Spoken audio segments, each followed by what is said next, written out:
I'm sorry, you have exceeded your time, ji. Thank you very much. The last speaker for this discussion on national integration, Sayyid Adnan Kakakhail Sahib, seat number 93, Jamiatul Uloom Islamia, Banori Town, Karachi se ताल्लुक है इनका. Jamia उलूमुल Islamia Binori town Karachi.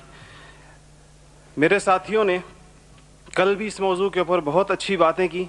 आज कोशिश करूंगा उन्हीं बातों की रोशनी में इसको बिल्कुल मुख्तसर अंदाज में पेश करूं. इसमें दो राय नहीं है कि हमारा सबसे बड़ा बहरान नज़रियाती यकजहती, फ़िक्री वहदत और इत्तेहाद व इत्तेफाक से महरूमी है. मगर सोचने की बात यह है कि ये महरूमी 58 साल गुजरने के बावजूद अभी तक क्यों है. उसकी वजह यह है कि वो जो बुनियादी प्लेटफॉर्म दिया गया था कि पाकिस्तान का मतलब क्या, ला इलाहा इल्लल्लाह, उस पर कन्फ्यूजन्स पैदा कर दी गई. एक सोचे समझे मंसूबे के तहत अभी तक पूछा जा रहा है कि पाकिस्तान क्यों बनाया गया था, कायद का विजन क्या था. क्या ये चीज़ें बहुत क्लियर नहीं हैं? और क्या इस सवाल का जवाब मैं या आप दे सकते हैं या वो नस्ल दे सकती है जिसने तख्लीक पाकिस्तान के खाके में अपने खून से रंग भरा था.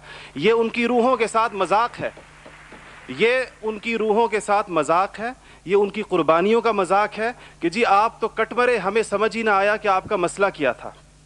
हमारा दूसरा बड़ा मसला अमन व अमान की दिगरगूं सूरत हाल है और बदकिस्मती से इसको बाज़ औक़ात कहा जाता है कि इस्लाम ज़िम्मेदार है.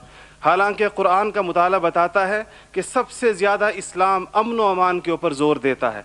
इब्राहीम अलैहिस्सलाम की दुआ तो ज़रा देखिए. मईशत की बात बाद में करते हैं, इकॉनमी की बात बाद में करते हैं, पहले अमन की बात करते हैं. फरमाते हैं रब्बि जअल हाज़ल बलद आमिना, इलाही मेरी इस बस्ती को अमन का गहवारा बना दे. फिर फरमाते हैं वर्ज़ुक़ अहलहु मिनस समरात, इसमें रहने वालों को इनकी मईशत भी ठीक कर दीजिए. और अल्लाह ताला भी जब अपने इनामात गिनवाते हैं तो फरमाते हैं इब्राहीम सलाम को कि वइज़ जअलनल बैत मसाबतन लिन्नासि व अमना, हमने आपको एक ऐसी जगह बसाया जिसको बार बार आने की जगह और अमन का गहवारा बनाया.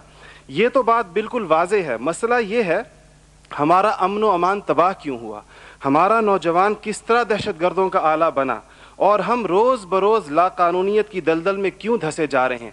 जनाब सदर, नोट करने की बात है कि ये सबक उसको किसी मज़हब ने नहीं सिखाया, ये सबक उसको किसी दीन ने नहीं बताया. ये तबक़ाती तफरीक, इस्तेहसाली निज़ाम, टैलेंट की बेकदरी, तालीमी ढांचे का खोखलापन, बेइंतहा करप्शन और इख्तियारात के नाजायज़ इस्तेमाल वो खौफनाक मसाइल हैं जो नौजवान को इस तरफ लेकर गए हैं. आप ये मसाइल हल कर दीजिए, आप ये मसाइल हल कर दीजिए, फिर देखिए ये नौजवान दहशतगर्द है या अमन पसंद है.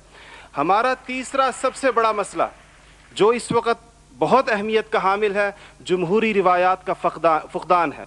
हम अभी तक हकीकी जमहूरी कल्चर और अवामी मैंडेट के एहतराम के माहौल को पैदा करने में नाकाम रहे हैं.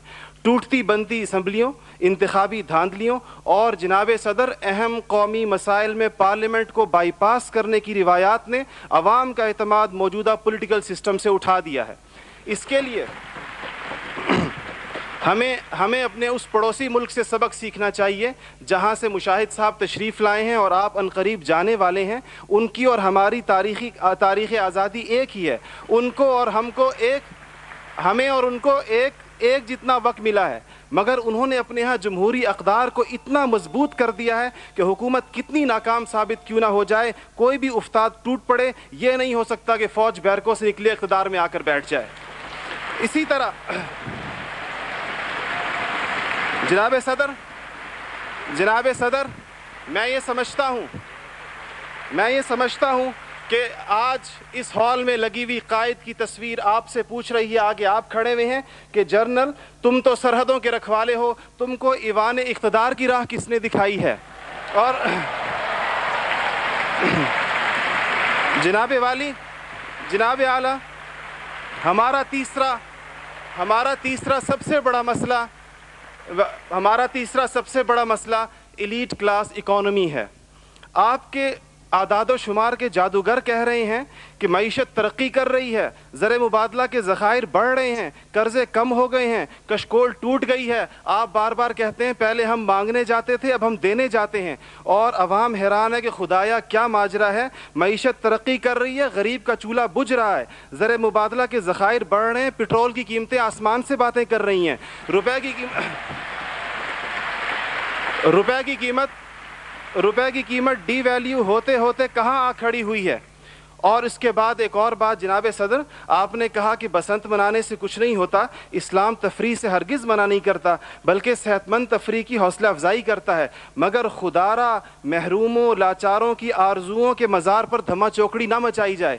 دیکھیں اسلام یہ کہتا ہے اگر ایک گھر کے اندر ایک عجیب تاثر ہے, ٹھیک ہے لوگ انفرادی طور پہ پتنگ اڑائیں, کوئی اس کو حرام نہیں کہتا, مگر جب ایک غریب دیکھتا ہے کہ میرے پیٹ میں روٹی نہیں, میرا صدر پتنگ بازی کر رہا ہے, تو وہ یوں سمجھتا ہے کہ ہمارے درمیان کوئی گیپ ہے.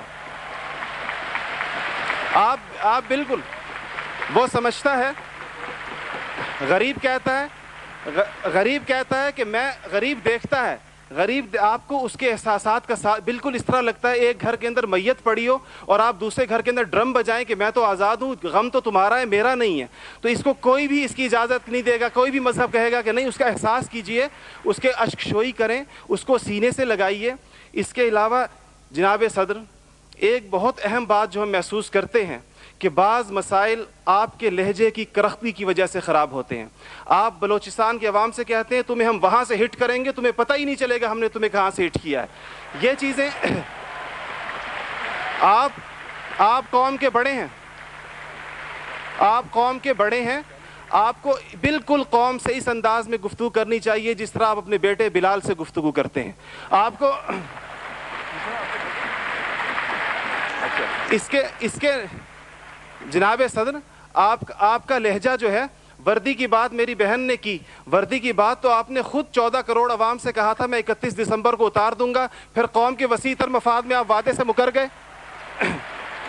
تھینک یو جی, شکریہ, مہربانی, تھینک یو. آپ کا ٹائم ہو گیا ہو جی.